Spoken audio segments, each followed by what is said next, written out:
இன்னைக்கு mini vlog பார்க்கலாமா? புரட்டாசி கடைசி சனிக்கிழமை நம்ம பெருமாள் கோயில் வந்து நடை திறப்புக்கே போயாச்சு.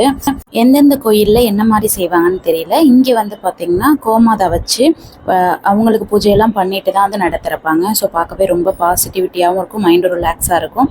ஸோ இது எப்பயுமே சூரிய உதயத்தை பொறுத்து தான் அந்த டைமிங் வந்து சேஞ்ச் ஆகும். இன்றைக்கி ரோஷினியோட பர்த்டே அப்படிங்கிறதுனால எல்லாரும் நான் மட்டும்தான் போயிருந்தேன். மார்னிங்கே அப்படிங்கிறதுனால நான் மட்டும் போயிருந்தேன். அதுக்கப்புறம் வந்து பக்கத்தில் இருக்கிற மகமாயம்மன் கோயிலுக்கு வந்து நாங்கள் ஃபேமிலியாக ரெடி ஆயாச்சு. ஷர்விக்கு வந்து ஸ்கூலில் வந்து செகண்ட் டைம் புக் கொடுத்தாங்க.